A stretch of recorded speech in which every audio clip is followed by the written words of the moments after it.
And we are live. Oh, you have no glasses. Yeah, Oh, now you look, they're back. Hello, everyone. Welcome back to I'm Omer, I'm Trevor. and I still need to get better at this. Welcome to OT Graps, everyone. We've got a wonderful show for you today. We're going to be talking, of course, about the biggest wrestling show of all time, AEW All In London.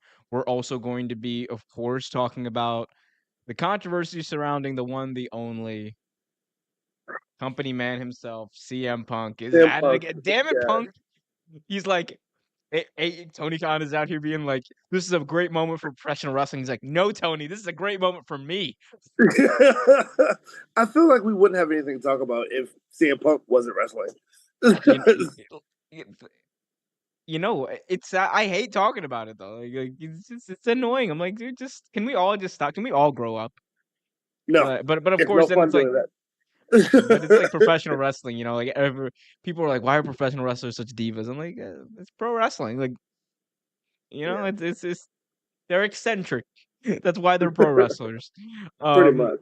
hope everyone's having a good day. Of course, a lot to get into today. I did want to start things off with an icebreaker of sorts. Okay. Um, of course, it was unfortunately announced. The news came through that Bray Wyatt, real name Wyndham Rotunda, passed away last Thursday at the very, very young age of 36 under tragic circumstances. He had a heart attack. He had been dealing with some heart issues leading up to that due to COVID-19, and he Yeah. has passed. WWE did a tribute show to him on SmackDown. They also did a tribute show to does Terry Funk, excuse me, who also passed away last week. So tough week for pro wrestling with regards to passings. But with all that and all the negativity that's surrounding us, I want to try to throw a little positivity in. So Trevor, my icebreaker for you: what's your favorite memories of Terry Funk and Bray Wyatt individually, or Mm. fondest memories? It can be So multiple too. it could be anything, right? Yeah. So for me, Terry Funk was Terry Funk was the first cowboy I saw. Like, you know what I mean? Like Terry Funk, I remember watching Texas Southern and all different promotions. My brother was a big NWA fan. Like, my brother's 10 years older than me, so it's kind of like the same age gap with you and your brother, I believe. And yeah, my brother's like 10 years older than me, so he was into wrestling a lot. So I watched a lot of the stuff that I saw because of him. The Funker, as they call him, was one of my brother's favorite wrestlers. We used to watch him quite often. His bouts with Dusty Rhodes, back and forth.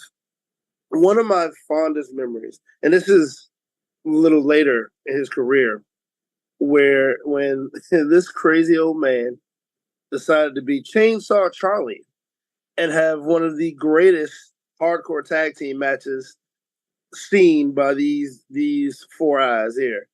Him and Mick Foley were magic in the ring together. They were so good together. They played off each other very well. And they had a great match against the New Age Outlaws for the championship, where of course Cactus Jack and Chainsaw Charlie, as he called himself, the ending of the match saw them putting a dumpster on top of these guys, and like then laying on top of said dumpster and getting the 1, 2, 3. It was an amazing match. Like they put each other through hell. Um, That was WrestleMania 14, right? 98. yeah. Yeah. Mm-hmm. And Terry Funk was still better than 80% of the locker room, man. That guy wrestled until he couldn't wrestle anymore. Like Oh yeah. just seeing him in the ring was always a treat. Another good one was one of his very first matches in ECW. Oh, insane. Absolutely insane. He took the extreme moniker very seriously. Yeah. Um and you loved him for it, man. He could do it all. Him and his brother Dory. Dory Funk, too, yeah. The interesting thing about Terry Funk too is like he was on the original. So like before like hardcore TV with Yeah. ECW, back when it was like still Eastern Championship Wrestling, like their first ever like televised show. If you go back into the archives or whatever, I don't know if it's Mm. on Peacock anymore. Like I don't think it is, but it I might. like You might because be able to find it. yeah, I don't know. I remember like I used to I found it on the network once, but like I'm not I don't know. I just haven't looked for it on Peacock, but the first ever like Eastern Championship Wrestling on TV, ECW on TV, which turned into Extreme, whatever. It was the first segment was them introducing Terry Funk. Like Yep. he set the tone for that entire company. And this was already after Funk was a legend. Like, because remember, Funk was Yeah. like a legend in the 70s. Never forget, never forget one of the greatest and unforgettable promos of all time was his retirement promo when he back in like the for NWA back in like was it the late 70s, like Like 79 or something. something Yep. something Mm-hmm. like that. And he just goes, it's like the old meme, forever, forever, Whatever. and he just like said it like a million times, but So, yep. you know, He and but yeah, Terry Funk literally retired like 6 times, if I'm not mistaken. yeah, he retired like 6 times last year. Like Terry Funk's been Seriously. Terry that's also like the awesome thing about Funk, right? His passion for the business, for the Mm. industry, for the fans was so it was so much that like he couldn't walk away. Yeah, But he could. man, I I mean, he kind of remember, reminds you of Mr. Wonderful, actually, Paul Orndorff. Because if you look at Paul Orndorff, he was still wrestling like like mid-90s. yeah, and that was even like his career kind of like the only reason he didn't keep wrestling was because of his arm injury. Like he had like a bad arm injury and like like basically like I think his left arm like atrophied or something, which is Mm-hmm. it was just terrible to see. But he was still able to like live for a while after that. But going back to Funk, I remember my first impression, the first time I'd ever seen or heard of Terry Funk Right. was, and you're gonna hate this, 2006 when the relaunch of ECW happened. Oh, yeah. This was back when Mick Foley was during his heel run, his Mm. anti-hardcore crusade, and then Terry Funk came and was like, "I'm gonna show you what's up, Mick. You're not hardcore. I'm Terry Funk." Um, and like the way they'd been building up Terry Funk on TV. Again, I'm like what, like not even 10 years old at this point. So I'm like, who is this guy? And I'm just like, I see him like there's something about him. There was just something about Yeah, him that was like something about him. magnetic. Like he gave off that energy. Like everything that people said about Funk, him being a legend, him being a hardcore legend, if even if you'd never watched him, if he walked out, like and you just like saw him wrestle for like 5 minutes, or you saw him like in the ring cutting a promo for 5 minutes, you're like, I get it, I get Right. everything they're talking about. Right. And like one of my favorite matches that he was ever involved in, like because I went back and I watched like a whole lot of Terry Funk stuff, like back in like whatever I could find back in the day, and I think Great American Bash, no, 2000, no, no, Great American Bash 2000. That's completely different pay-per-view. Terrible. Great Great American Bash 90 or 89. Him and Ric Oh, Flair yeah. for the world title. Freaking classic match. Like that was, in my opinion, I like that's my favorite Terry Funk match. That's like I think his best match. Back in the old Baltimore arena. Oh, yeah. Yeah. Yeah. Oh He had a man. couple classic ones with Dusty Rose, too. The American Dream. Remember his like he main evented the first ever ECW. Like he was the first segment on the first ever ECW TV show, and then the main event of the first ever ECW pay per view. Like Terry Funk, like was the lifeblood of that company for like he was the Was soul. long. Like if the elite are like the heart soul of whatever of EC or of AEW, then I think Terry Funk you can clearly state is like this heart or soul of ECW. That's how much he meant. Oh, absolutely. Absolutely. Yeah, man, he was hell of a wrestler, man. To his family and his friends, my condolences and prayers. You know, definitely. And now to one that is a little harder. Yeah. I mean, every death is hard. No one, we're not making little of anybody's death here, guys. Not at all. I experienced Funk. I did, but I didn't experience him like I did Bray Wyatt. No. Um, like when you. So what's interesting about the whole thing? I was at work. I just got to work, and I'm walking through the door, and my phone just goes bananas. Ding, ding, ding, ding, ding, ding. I was like, what is going on? And I got a couple phone calls. Then I get a text. Hey, Bray Wyatt passed. And I literally stopped in my tracks. What? And I started doing my research, looking things up. And lo and behold, Bray Wyatt passed. And then I checked the channel, and you're doing, doing the live stream. I always say that I don't have a favorite wrestler, right? I've said that quite prominently on the show, and I didn't technically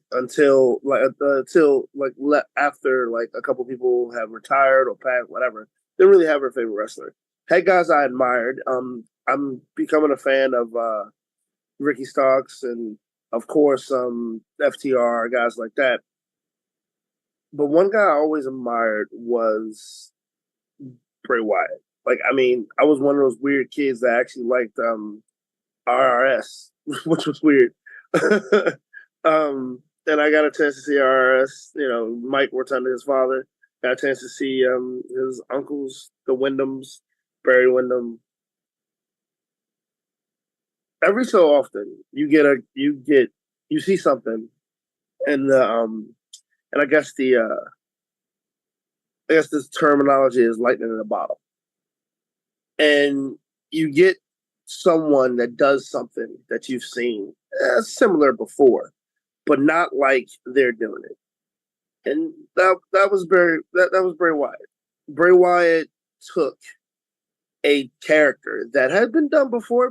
We've seen the Bayou Boy. I mean, that's not exactly what it's called, but we've seen the Bayou Boy before, right? Like Rick. I mean, Jake the Snake did something similar to it. It wasn't exactly like it, but Oh, something don't similar to forget, it.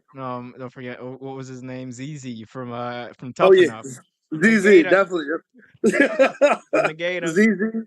What was in the dude from NXT that he was the $1 million champion at one point. Who? Um, he was the $1 million champion at one point. He was Cameron Grimes. I mean I Huh? like him too, and he did it similar too, but no one did it is like if you've been to New Orleans, you know everything about the Bayou. Bayou has a certain mystique about it, a certain fear, creepiness Mm-hmm. about it. Bray Wyatt captured that.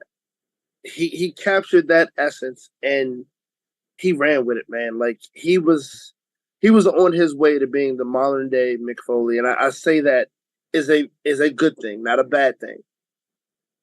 He he was he was charismatic. He was everything he was on screen. He wasn't in real life. The man actually kind of was a shy guy. I remember my mom actually met him because my mom worked. We both worked at Captain One Arena. I've said this in nauseum. We worked Captain One Arena, a local arena here in DC, and every so often you get to see wrestlers. Like I've had conversations with certain wrestlers. Him, I didn't get a chance to really talk to, but he apparently the story goes he got on the elevator with my mom. My mom worked the elevator, and she took him to the floor, and she said, "Are you a wrestler?" And he said, "Yeah, yes, ma'am, I am." And she goes, "What's your name?" He said, "Well, my wrestler name is Bray Wyatt." And he goes, "Oh, I don't know that." And she said, "Well, if you watch wrestling, my dad's name was IRS. My mom couldn't stand the character of I IRS." know. Because she was like, this dude's like, oh, you tax cheats. She knew Amazing. who he was and actually seen him talk and thought he was a nice man, but the character she didn't like. Right. And they sat there and talked or whatever. Because my mom's an old school wrestler guy. Like the woman, she liked the Wyndhams, guys like that. And so they had a conversation, and he laughed, whatever. So I get there maybe an hour after all this happens, and I'm on the floor, and the wrestlers come out before, walk around, stretch the legs, whatever. Um, and Bray and Brody, no, Brody was in the back. It was Eric Redbeard were in the corner, and one of the supervisors comes over and asks them, and I was like, well, I told him, I said, those are wrestlers. She goes, oh, okay. Well, I'm gonna just ask him the name thing, and it goes over to him, whatever. And Bray starts telling this supervisor about how he had a great experience with a woman on the elevator. And I hear him. I said, "What elevator was it?" He pointed to it. I was like, "Oh, that's my mom." She goes, "Oh, you're the wrestler fan. You're so." She told me about you. Blah blah blah. And I'm like, "Oh, nice to meet you." And like, I shook his hand, and I mean, that was about it. Right. But everyone hears the whole like infectious laugh thing, and I got a chance to hear that. It was very infectious, and he didn't have to introduce himself to me at all, but he did. He thought he should have because he found out it was my mom's son, and that's something I will always remember. Like, By all accounts, I mean, like the one thing that I think is universal that everyone said about Bray Wyatt is genuine. He was a very, very genuine person. And, professional wrestling, Trevor, you don't get a lot of people like that. no, Um, no, no, no.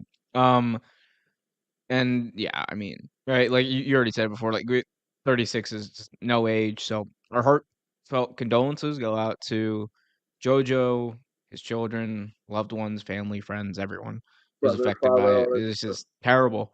But you know, I think part of like the healing process, right? And part of like, all of that, like at least for fans, because it's not even gonna try to compare it to what other people are going through, right? Right? Is talking about good memories. Absolutely. And I can say like without shadow of a doubt, I know Cheese mentioned like the Fiend.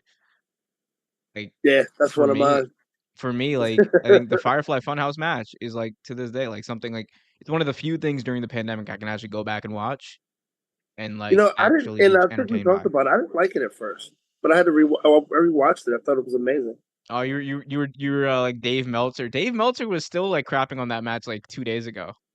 Like I Well, was like, I Dave, just it's okay, it's like okay if last you don't like the year. match.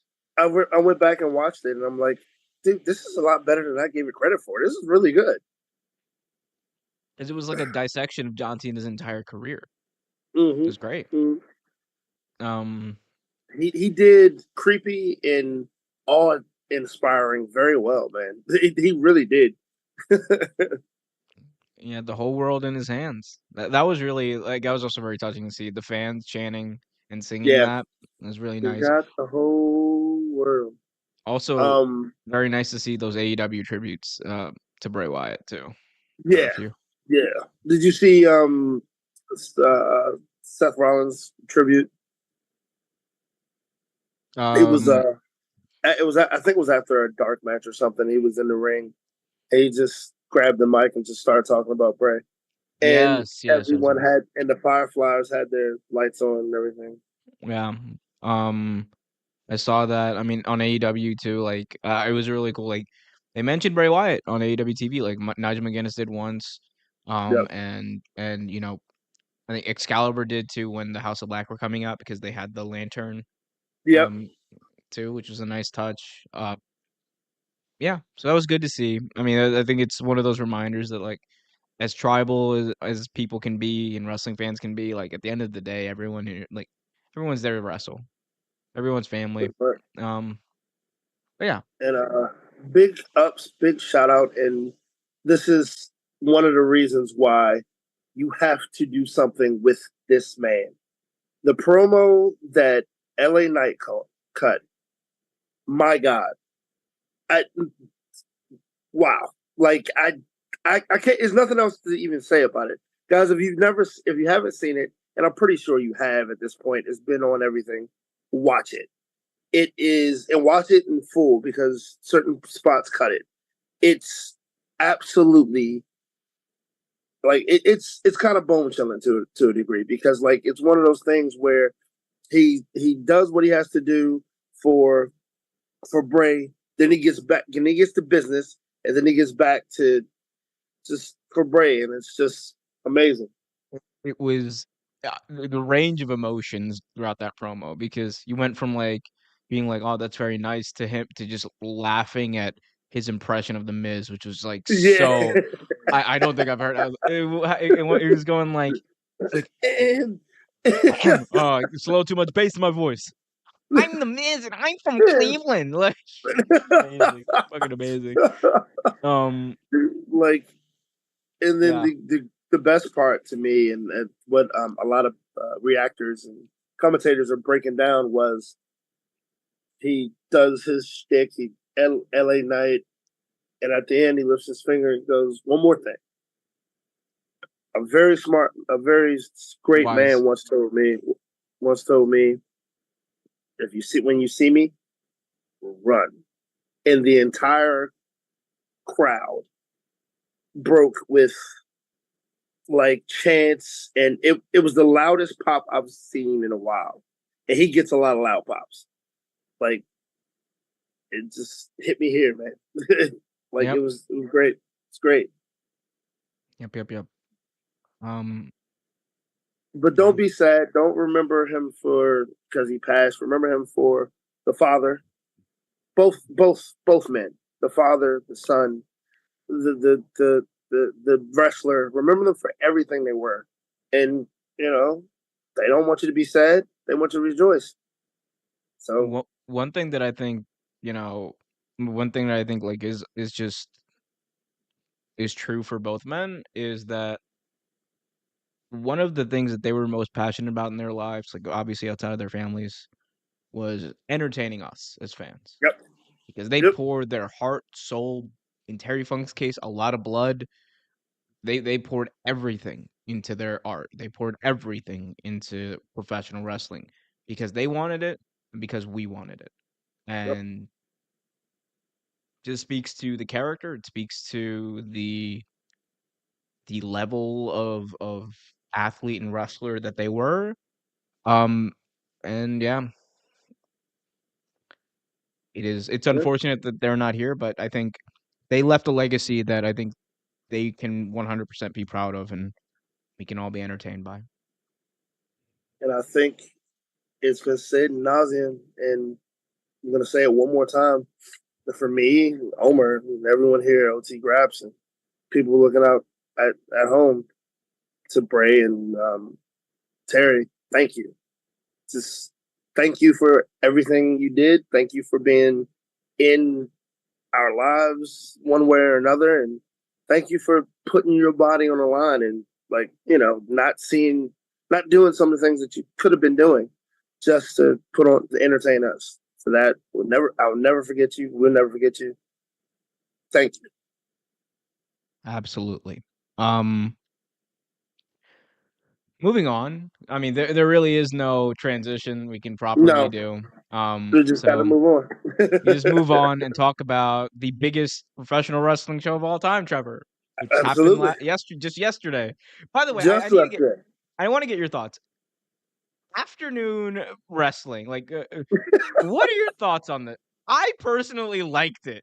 I'm not gonna I lie. did too. I'm not gonna lie, but it was so funny because like, so my buddy, one of my friends, Jimmy, I, he was texting me. He said, "Dude, you know it's on, right?" I was like, "Yeah." I get up, pour myself some coffee. Like, damn. I couldn't imagine you waking up like on the West Coast at 9 a.m. to watch wrestling. You'd be like, Like, oh, I'll watch it. uh, I'll watch it later tonight. but man, what I did see, dude, it's sheesh, those um, Wembley fans, man. oh, they're crazy. Have you had a chance to watch the entire thing yet? um, I've seen probably like 95% of it, if not He's like, all. I skipped over that damn stadium stampede, man. I couldn't stand Eddie Kingston. Eddie Kingston, by the way. Eddie, this That's guy. right. I don't know. Hold up. I'm gonna pull this up just for you. There's like there's a lot we can say about the about All In. But like one thing that's for sure that we can 100% say is that I have a picture. I have it's exclusive OT Graps, real take, whatever, exclusive Oh dear. of what the fight between the aftermath, I should say, the fight between Jungle Boy Jack Perry and CM Punk. Would you like to see the exclusive photo, Trevor? Of course. I mean, you're a man of exclusivities. Look at this. This is what happened. This is a lot. Oh my god, this was great. It's like this is how you know they're like best friends. Right. They're just like, I hate you. I hate you too. It's amazing. Obviously, Stadium Stampede happened. So much happened on this card. Let's talk about that main event first, though. I mean, Oh my god, dude. What can be said? perfect, perfect. I mean, it's just Are these two of the greatest wrestlers of all time? they main evented the biggest wrestling show of all time, and it lived up to the hype. It definitely did, dude. Oh my god. He, yeah, or an exceeded expectation, if we're being honest. I mean, you want to talk about? I know a lot of fans like to talk about storytelling, like storytelling in matches. This was storytelling personified. Like No, you absolutely. could not have had a better main event for this show. No, And it shows you the no. power, Trevor. It shows you the power of telling great stories because on And paper, executing them right. exactly. And on paper, Adam Cole versus MJF, great match. Great main event match. Great pay-per-view main event match. But if I told you, hey man, in 3 months they're gonna do Adam Cole versus MJF for the world title at the biggest show of all time, you'd be like, well, wouldn't they want to do like Kenny Omega versus MJF? Like, like Right. let's be honest, like, or I would say that, like, like we both be like, yeah, you could probably do a bigger match, right? But everyone was proven wrong. So they went out there. They not only executed a technically very sound match, they executed pro wrestling cinema. It's one of my favorite matches. It's already one of my favorite matches. Like, It might be my favorite. Like honestly, like I've been thinking about this. I'm like, I think like I've told you before, right? Like that Bryan Danielson Kenny Omega match at Grand Slam 1 was like my favorite one. mm, I'm grappling, man. I'm really grappling because like this was so good. it's so MJF's good. entrance, Was phenomenal. Phenomenal. The devil? Oh my god. the smile on his face when he took off the mask and 80,000 people were like singing his song and chanting and getting him. He got that big pop. He's just like, oh my god, I'm gonna make so much money. It's just like dude, Tony, back up the Brinks truck now, buddy. Like, I want it now. I want all my money right now. Big bill, small bill, whatever you got. and he deserves it. Like, remember this when All In was announced, right? And tickets went on sale. CM Punk had not returned. Nope. The ticket sales for this show were sold on the idea of AEW, and two, the stars, most notably of which was MJF, the world champion.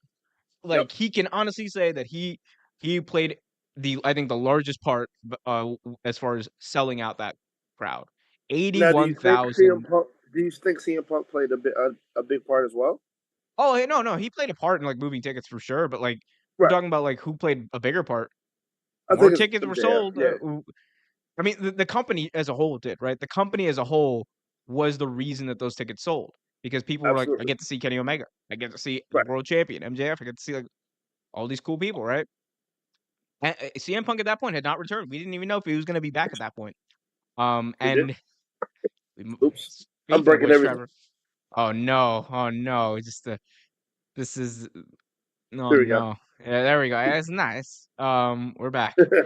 Um, but like, yeah, I mean, it was crazy. 81,035 fans in attendance paid.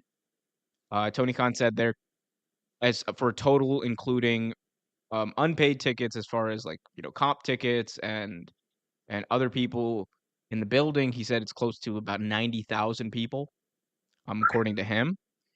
But 81,035 is like the confirmed number of tickets So, sold. that is the largest, or sorry, that is the largest paid crowd in pro wrestling history for a company that is 4 years old. Has great Not stars. not too Four, shabby. not too shabby, man. Not too shabby. Look for WWE fans on Twitter like going insane. Oh my God, what's this dude? I'm not gonna say his name because then I don't want to get involved. But there's this one dude who's just like, that's a fake number. You don't even know. It's a fake It might be number. the same guy I More saw. people in that building live here. Wembley Stadium. It's anywhere. The, it might be the same dude I saw. Like they said, There are a few that's of a them. fake There are a number. few of them. The fake number, blah blah blah blah. And I'm like, okay, yeah, I'm sure. Okay, WWE Stan. That's a fake number.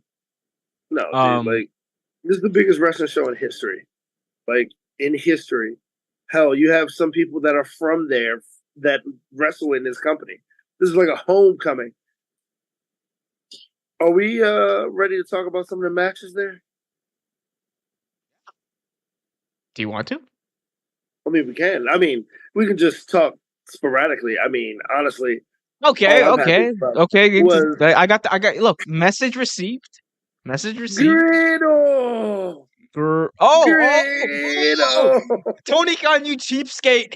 You freaking cheapskate! You paid for Sting to have Metallica. You paid for Saraya to have Queen. You couldn't pay the money to Madonna, so Grado could. Exactly. I'm just like Tony Khan. What's it? I love Sting. Don't get me wrong. Seek and Destroy. Sting coming out to Seek and Destroy is freaking awesome. Was amazing. Absolutely But like, I'm amazing. just like, come on, Grado, you couldn't give that money to Madonna. That crowd, you know the amount of people who were at concessions when that happened, who would have Oh, they would have ran sprinted. like I was faster waiting than they for it too. I ever was have. like, no, You might jump into the TV like, Grado. no. Blue Skid do weekend too.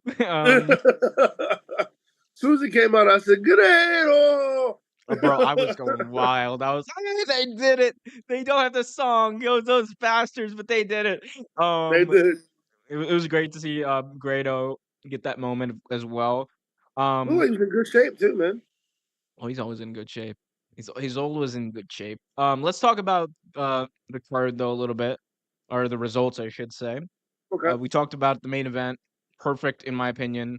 perfect. Um, Who Women's won should World have won, I think. Championship.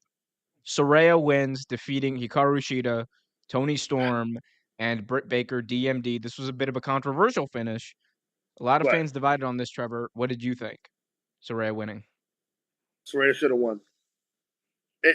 She should have won. Hey, This guy. Guys, listen to this. Look, hey, you out there, listen to this man. he should have won. What? Okay, let's just be honest. Let's break this down a little bit. You're in Wembley Stadium. She's grew up what, like maybe an hour away, 2 hours away. Her family is probably one of the most underrated wrestling families in the world. Big shout out to the Knights.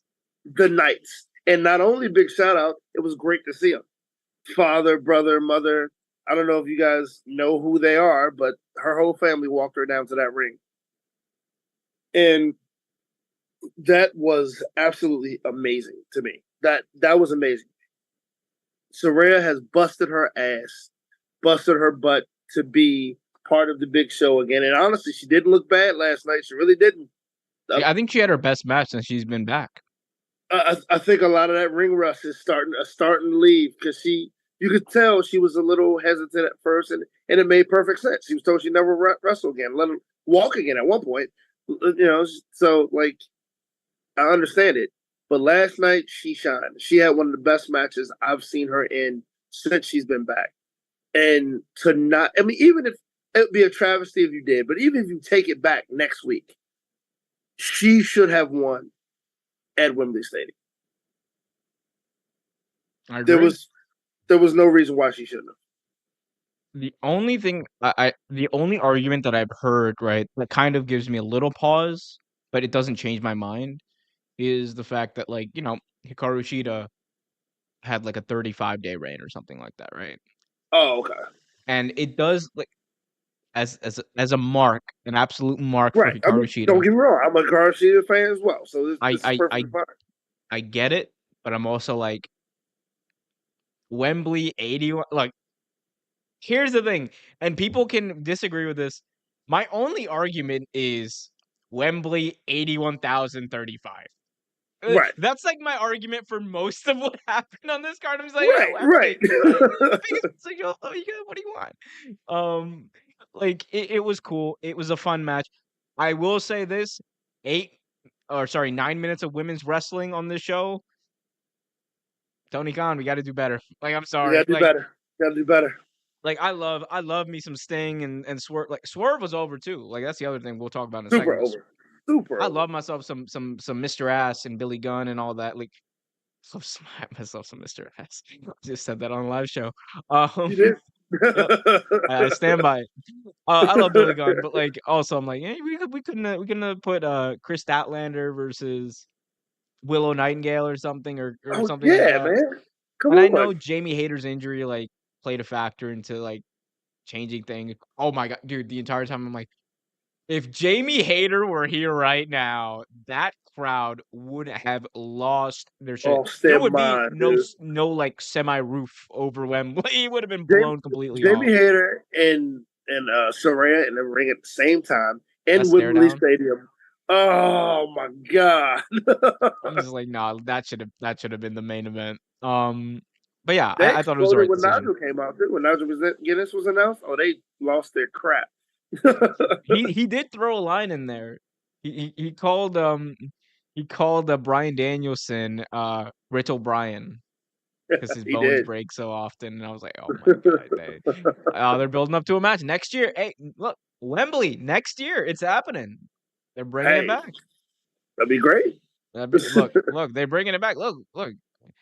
It's an interesting choice to say the least because Tony still wants to run all out the week right after.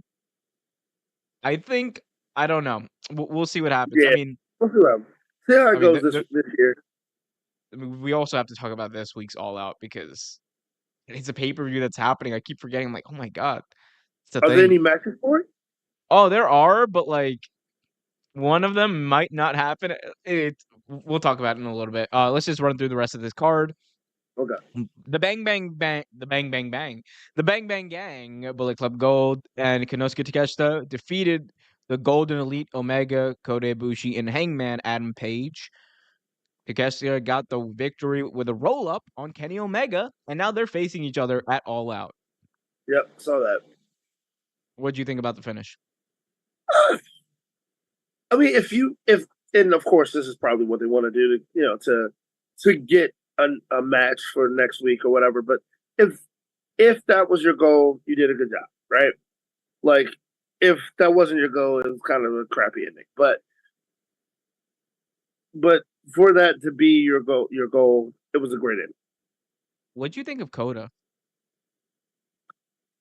Did it kind of seem like he was holding back a little bit? I don't think it was weird.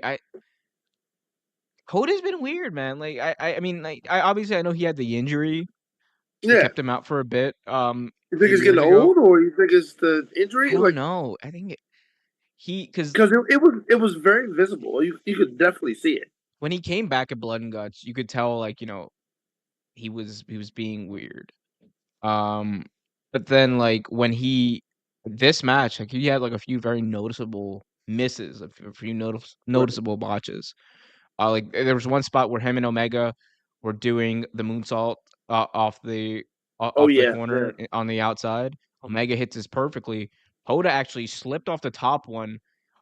Could have hurt himself really bad, but he ended up landing on the bottom turnbuckle and does a moonsault there, which like it's a very impressive like move, but like that was like Right. also extremely dangerous. And I was like, man, Yeah, it he's like was. slower. I don't know. I just hope. He's a lot slower than he used to be. Yeah, man. Yeah. I just hope he's okay though. I Yeah, genuinely do. there might just be some underlying illnesses. Like I'm sure with some proper rest and everything will be fine. FTR defeated the Young Bucks, Matt and Nick Jackson, for the AEW World Tag Team Championships. Already defended their championship successfully. What did you think about this? was a good match. I know a couple people were like kind of torn in between about it, but I liked it. I thought it was good. I mean, it wasn't much build up to it, of course, but it was good. What do you think about the Young Bucks refusing to shake FTR's hands at the end? I think it opens the floodgates for something totally for something else, and also, yeah,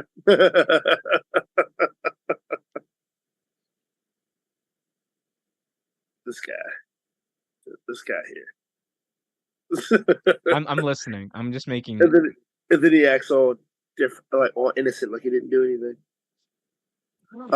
But What am I, a child? Look at him now. He's acting all innocent, like he didn't do anything.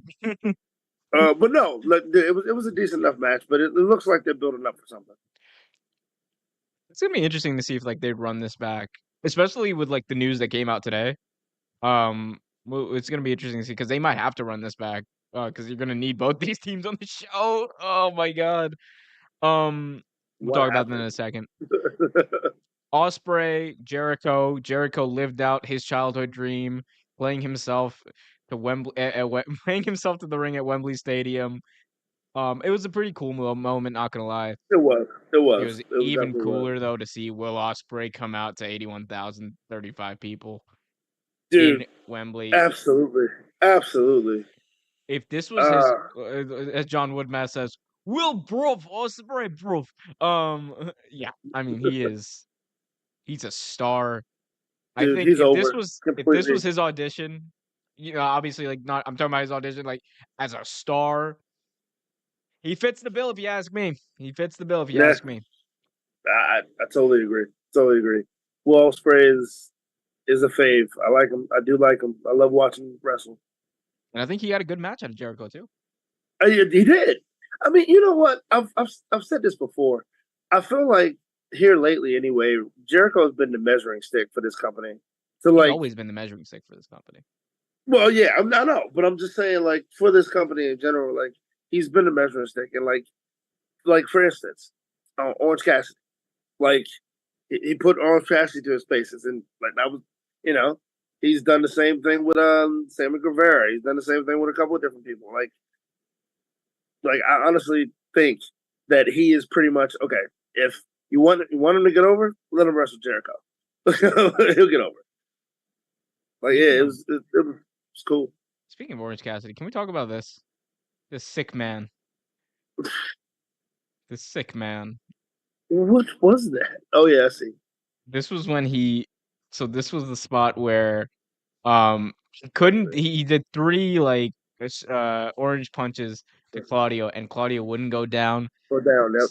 So Orange got a bucket and a glass bottle, shattered the glass bottle in the bucket, put duct Put it tape around his fist, sticky and side out, oh and yep. then put it into the bucket with a shattered glass and made it stick to his hand, and then did an orange punch. Sick man. That's why I Sick, love sick him. man. This is why we love him. Yes. I love He's, I mean, there's so many. There's so many. That match, by the way, like I talked about how like I love the main event. I also love this match. I think like this Oh yeah. Stadium Stampede is like a 5-star match. I mean, if you don't believe me, guys, if you don't believe me, I mean, look, just look at this. Yes. He looks like a porcupine. He's He has John skewers in his Moxley. Guy, you know who he kind of reminds me of as far as like not like completely, but like his kind of style. He's like his hardcore, like his wrestling style. It kind of reminds me of like Terry Funk a little bit. I was actually saying that recently. I was talking to a buddy of mine and saying that he kind of reminds me of Terry Funk, and always has. Mm-hmm. Yep. What else do we have on this? The Acclaimed and Billy Gunn defeated House of Black, Brody King, Malachi Black, and Buddy Matthews for the AEW World Trios Championship. Any thoughts here? Good match, decent match. Big ups to the House of Black for their tribute to Bray Wyatt that we talked about earlier. That was really cool. Yeah, man, everyone looked pretty good. Everyone looked good. Like the scissor me spot with The Scissor Me Dimpers. Oh no, poor Julia Hart. poor Julia Taz's Hart. Taz's line. Oh, this is like he got it right in the, and I was like, Taz, that's not. But okay. Right in the timbers. Like it was a good match. It was fun to watch. It was a lot of fun. Um, yeah, man. There weren't too many bad matches in this on this card. Honestly. Yep. Um. Sorry. Speaking of, but speaking of this card, I saved 2 matches for last on purpose. Because this is a real main event. The last 2 matches that we haven't talked about: CM Punk versus Samoa Joe for the Real World Championship, and Hook versus Jack Perry for the FTW Championship. Now, Trevor, why in the world would I leave those for last? Yes, I kind of have an idea, but please tell the viewers. Well, the result of the matches. Any thoughts, first of all, on the matches themselves, Trevor? Um, it look, CM Punk and Samoa Joe, good match, but I've seen it 1,000 times. I'm sick of it at this Saw point. it like 3 weeks ago. Nah, whatever. Hook, Jack Perry. I think Hook got a good match out of Jack Perry. I think it was a Oh, it was oh, oh, hey, oh, oh, oh, oh, oh, oh, no, no. I think this is a real main event. Oh, explain to me how that's the dynamic there. Hook got a good match out of Jack. Jack Perry's a better wrestler. I love Hook. Jack Perry's a better well, wrestler than no, Hook. he actually, you know what? Yeah, you're right. He's the better. He is the better wrestler. You're right. Careful, man. I will fight. He's the I better. will fight you through the screen. Like He is the better wrestler. You're right. I just don't like this character.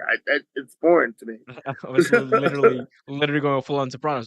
Oh, oh, hey, oh, Hey, oh, hey, hey, hey, hey. what they say on Family Guy? Hey, put your shirt on your face and your feet and, and your shoes.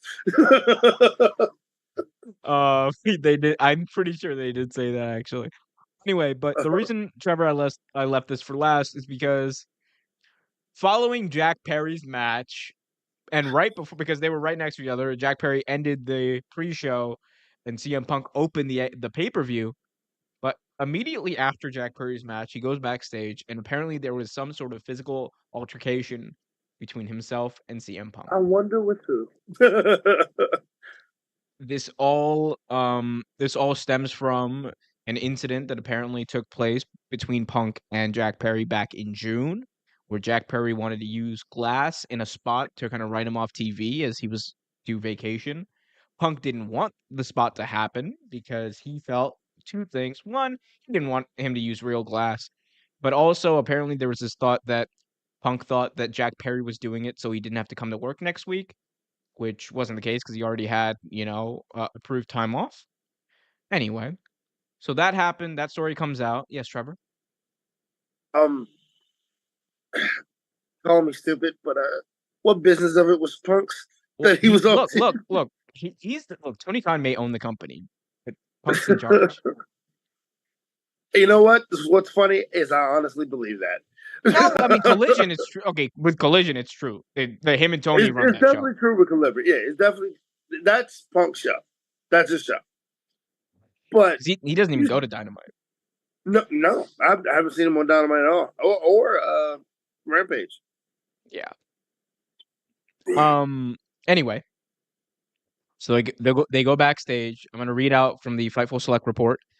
Um, so the Fightful Select report claims the following quote: "We have learned that regarding Punk side of things, which claims that Jack Perry approached CM Punk backstage." Oh, sorry, I didn't even explain like how this all started. So the glass thing happened. Then Jack Perry, during his match with Hook on the pre-show, where they were about to do a spot on top of this limo, Yeah, Jack Perry looks dead into the camera, slaps the glass, and says, "Real glass, fry me a river," right into the camera for everyone to hear and see. An obvious shot at Punk. Again, according to FightfulSelect.com, we have learned the following regarding Punk's side of things, which claims that Jack Perry approached CM Punk backstage and, quote, stepped in his face and bumped Punk. Punk was said to have then pushed Perry. Perry allegedly came at Punk and got choked. The report goes on to say PW Insider has reported that Jack Perry was sent away from the venue when CM Punk was still at Wembley for a time. Eventually, Punk was also asked to leave by security. Wrestling Observer claimed that they were removed. Okay. There's a little bit more to this. Okay. There's another side that has come out, I believe, in a PW Insider story, and this is like so like, there's so much stupid. There's so many stupid elements of this. So I'm sorry. Like, let me just run through them. The other part of this that we should know is that the other side of the story is that Punk threw the first punch. That Jack Perry Duh. Sorry. came by him, but Punk was pissed off at what Jack Perry said, and he threw the first punch. That doesn't shock me. Yeah. However, again, two sides of the story. Neither of us were there, so Of course. it is what it Can't is. speculate. Can't, Well, we can talk about it. But ever since then, it has now been revealed. Reports from multiple outlets indicate that both Punk and Perry have been suspended, and as I long as saw this that. investigation is going on, and Tony Khan did confirm that there is an investigation going on. He did so after, at the press conference for All In. So it looks like at the moment, Trevor, no Jack Perry all out in Chicago, but more importantly, No no CM Punk. CM Punk at all out in Chicago. Well, Yep. how There's do you more like to them this, by the way, but thoughts as to everything I've said so far. When is enough enough? Like, when is enough enough? Like, okay. At the same token, you can't necessarily say Jack Perry's innocent in this whole thing because he's He not took a shot at innocent. Punk. I think it's fair to say he took a shot. Yeah, he's not innocent, right? But at the same token, if you claim to be this big shot, this guy, some of these things you gotta let go. Like some of these things you gotta let go. Like, oh yeah, you did a shot at me, whatever, blah blah blah. I mean, because the first and foremost, you were like, oh, he shouldn't use glass. Oh, he can't take off on my show because this is my show. I should be taking off. Like, dude, whose angry Oh my god, grandfather the are locker you? room would be so much better off if that was the case. I should be taking Like, whose angry grandfather are you, dude? Like, come on, like you literally. everyone's. Everyone's on Saturday night. I can literally see Punk sitting on his porch. So I'm like, and get off my damn lawn, like, dude. I literally see Why does he him. sound like Prince Nana? He did. I don't know why, but Yo, anyway. by the way, I'm sorry. Real quick, I do want to say the thing that popped me the most at All In was when Swerve's music was playing and Nana was like, "I'll swerve when I ride. I swear." I don't care what anyone says. Y'all can laugh at Prince Nana all you want. That man is gold, and he has been gold for Can we Swerve. acknowledge the fact that he is awesome? I He's love amazing. personality. But then he goes, it's thing goes, the pay per view's 9 days away, Nana. And he goes, actually, it's 11. Actually, 11. It's like, Nana's like, not. That's how you know Nana is he's got the. This is why he's still in the business. He's like, we got a pay Exactly. per view to sell, pal. We can't be giving out wrong days. I want that money. uh, Um, anyway, I'm sorry. but no, like I mean, that was perfectly fine. That was perfect. But no, like I just at this point, dude, like he's just the antics are running dry, dude. Like my patience is running thin, and I think everyone else is feeling the same thing. Like it's if it's not one thing, it's another. Like every damn week, dude. Like you're in the news and not for anything good. Well, Trevor, it's obviously everyone else's fault. Well, of course. I mean, no one else is punk, so it's everyone's fault. PW Insider did also state that it's believed that Jack Perry will likely get a lot of the blame for this because here's what I will say. No matter what, I mean, whether or not Punk escalated the situation is neither here nor there. He took a shot out, like He point took a blank. He shot. took a He took shot. a direct shot at Punk on pay per view when he knew that Punk was on next, and it's one of those things where, while yes, I think CM Punk was obviously in the wrong for what he did. Given the reports that we have out there right now. But Jack Perry didn't need to do that. He's not working an angle to get a match with Punk. It's just kind of petty bullshit, and he shouldn't have done it. Right. In the same token, that doesn't give Punk the right to respond in the way that he allegedly did. I think like one of the reports that's out there was like ridiculous. Actually, one of the reports out there came from like one of Punk's sides, or from Punk's perspective, I should say. I don't want to say that anyone's working on behalf of Punk, but basically was like, Punk put him in a headlock as a way to like subdue him. And I think like the quote in the article was like, well, Punk as a trained, fighter wanted to subdue him. And I was like, all right, look, okay. The All right. UFC 18-second jokes aside, like this sounds like someone on Punk's side gassing him up. I'm just saying, like, Yeah. it's like me being like, man, Trevor, man, look. When you beat that dude up, you were doing him a favor. Like when you punched him and didn't stop. I mean, not saying that Punk did that, but when you did, you were controlling the situation Thank you for being on my saddle. as a trained athlete. That's absolutely insane and ridiculous. Yeah, I mean, what can you say? I mean, the big thing is like All Out. What do you do? So apparently, MJF wasn't in. I like from all indication, MJF was not going to be at All Out. Because he in the All In press conference claimed that he was going to take some time off and go to Paris. He was going to go to Right. France. So I'm like, what But happens now, now? Do you be like, yeah, hey Max, so that vacation you had planned, buddy? you might have to push it back. And here's the thing: I don't think MJF would do it unless like.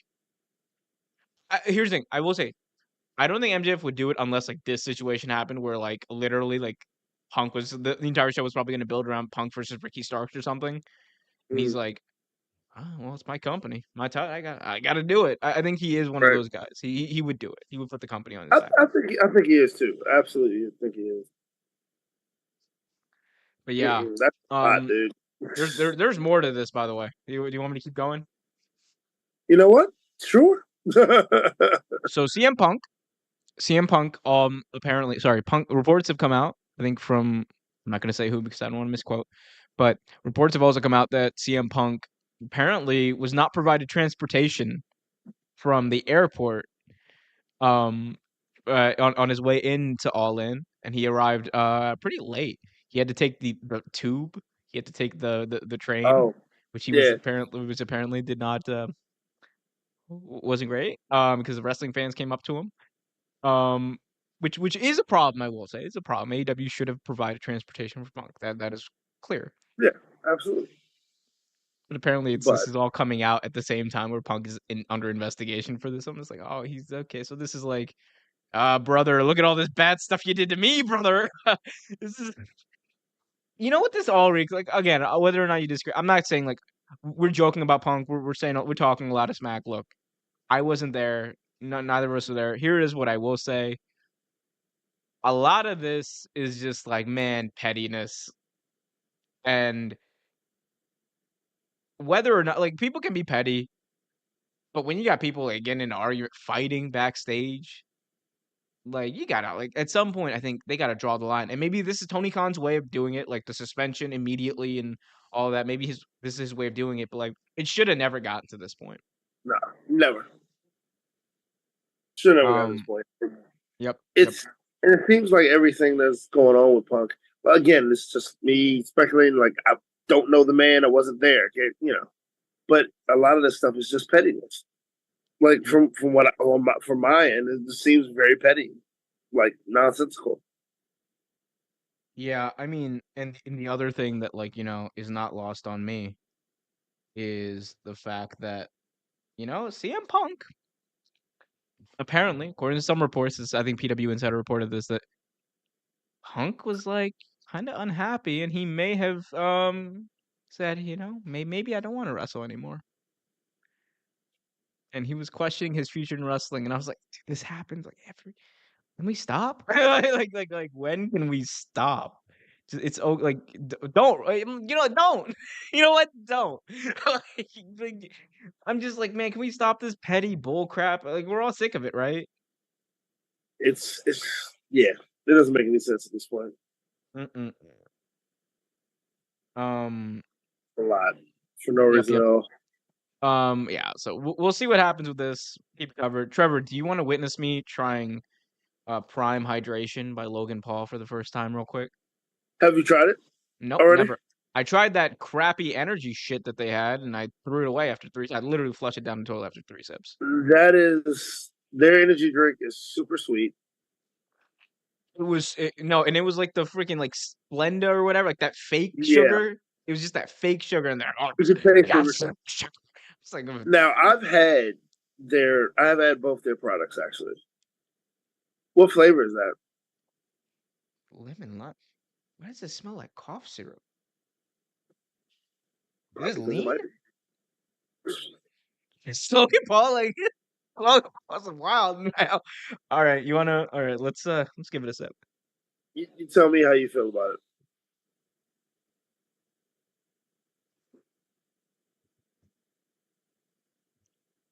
Terrible. What the fuck? Oh, What flavor was that?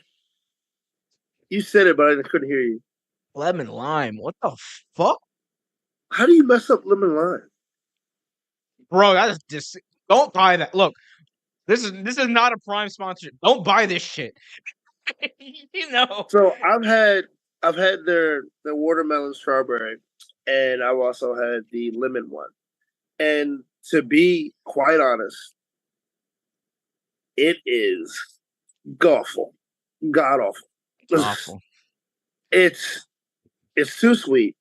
Like I've sat there and I've tried to be legit. I'm like, oh, this is okay, but it's really too sweet. This Really, is really, really too sweet. this is ass, bro. Don't buy this shit. Do not buy this shit. You know, Um, one that energy drink that's better. What's it? Celius.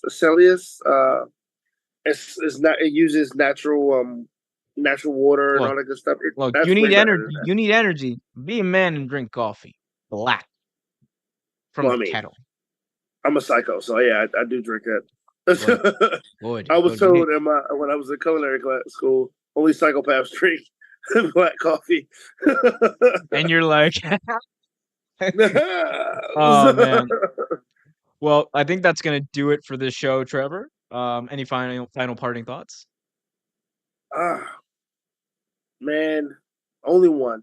Um, this week, a few of my one of my friends lost a very dear friend of his, and of course, with the loss of the wrestlers and everything, um,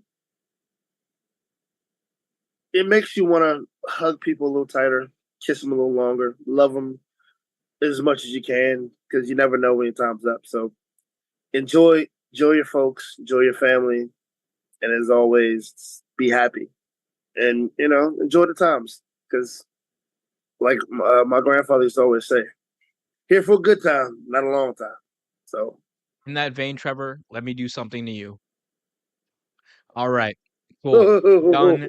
Oh, it's like I feel like John Moxley, except there's no blood on the camera. He kissing the camera, and there's blood. He kissed Sue at All In, which was nuts. But yes, that was agree fun. with everything Trevor just said, guys. Hug those who are hug those who are close. Love those who are far. I'm sorry, stealing your stick. You can steal Hey, it's mine. fine. You can Be steal mine. happy, be healthy, and like always, keep it real. Hell yeah! All right, we'll see you next time.